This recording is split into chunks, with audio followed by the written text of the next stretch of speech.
Learning disability.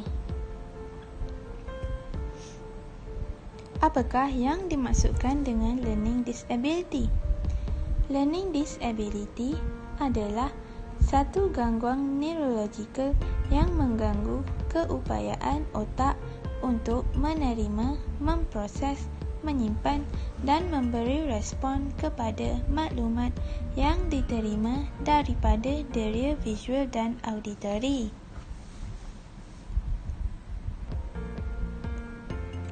Auditory Processing Disorder. Auditory Processing Disorder (APD) adalah masalah pendengaran yang mempengaruhi sekitar 5% daripada kanak-kanak yang masih bersekolah. APD atau dikenali juga Central Auditory Processing Disorder (CAPD) adalah tidak dapat memproses apa yang mereka dengar dengan cara yang sama seperti yang dilakukan oleh kanak-kanak yang lain.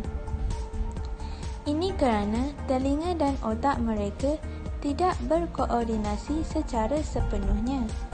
Sesuatu mengganggu cara otak mengenali dan mentafsir suara, terutamanya pertuturan.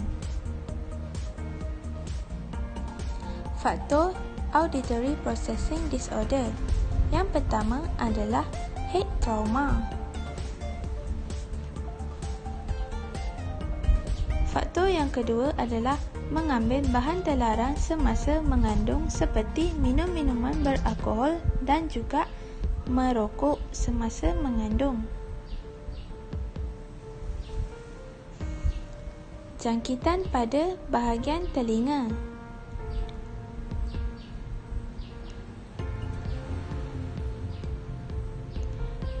Keracunan plumbum. Tetapi punca utama kepada masalah ini masih tidak diketahui. Ciri-ciri dan karakteristik kanak-kanak yang mempunyai masalah auditory processing disorder adalah seperti berikut. Sukar mengikuti dan memahami pertuturan yang laju. Kurang tumpuan dan sukar memahami perbualan dalam suasana yang bising. Kemahiran memori auditory yang lemah seperti mengingati arahan yang banyak. Selain itu, mereka juga lemah dalam menguasai kemahiran dalam bidang akademik seperti membaca, mengeja dan pembelajaran yang lain. Mereka juga sukar memahami turutan bunyi linguistik yang hampir sama. Contoh, dua perkataan berbeza namun mempunyai bunyi yang serupa, seperti adik dan batik. Kanak-kanak juga akan lemah dari kemahiran mendengar, mudah terganggu dan sukar memberi tumpuan, terutama dalam aktiviti yang melibatkan keupayaan pendengaran dalam tempoh masa yang lama.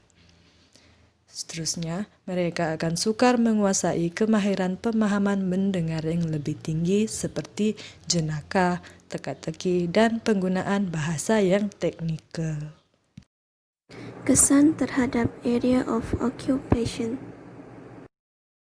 Kesan terhadap activities of daily living, iaitu dressing, di mana kanak-kanak mengambil masa yang lama untuk memakai baju kerana mereka susah untuk menerima arahan. Kesan terhadap instrumental activities of daily living pula adalah communication management, di mana kanak-kanak sukar untuk berkomunikasi dengan orang lain kerana mereka mempunyai masalah untuk membentuk perkataan dengan betul. Kesan terhadap aktiviti di sekolah. Kanak-kanak akan mempunyai masalah untuk memahami pembelajaran ketika di dalam kelas kerana lemah dalam menumpukan perhatian ketika guru sedang mengajar.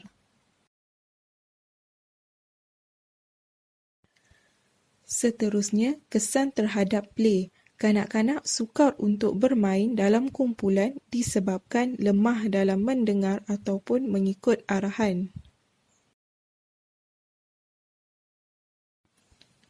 Kesan terhadap social participation ataupun penglibatan sosial, kanak-kanak mempunyai masalah untuk melibatkan diri dalam aktiviti bersama rakan-rakan disebabkan kesukaran untuk memahami pertuturan.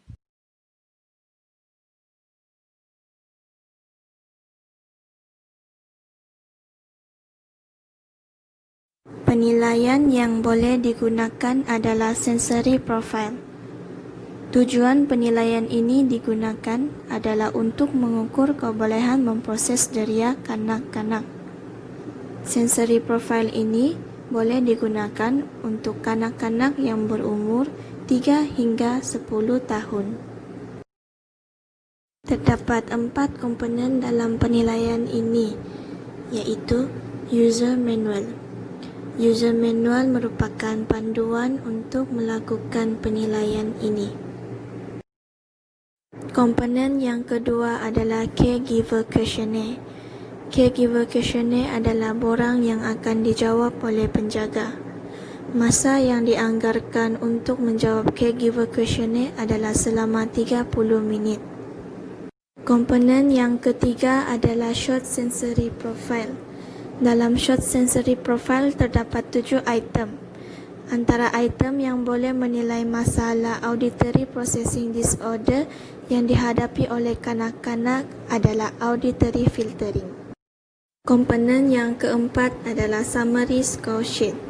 Summary score sheet merupakan skor yang telah dirumuskan berdasarkan caregiver questionnaire.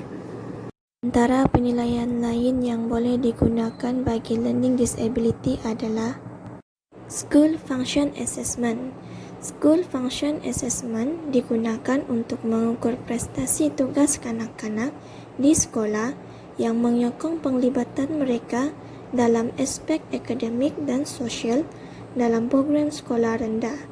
School function assessment digunakan untuk kanak-kanak yang berumur 7 hingga 12 tahun. Seterusnya adalah Brunick-Oseretsky Test of Motor Proficiency Second Edition. Penilaian ini digunakan untuk menilai kemahiran motor kasar dan kemahiran motor halus kanak-kanak.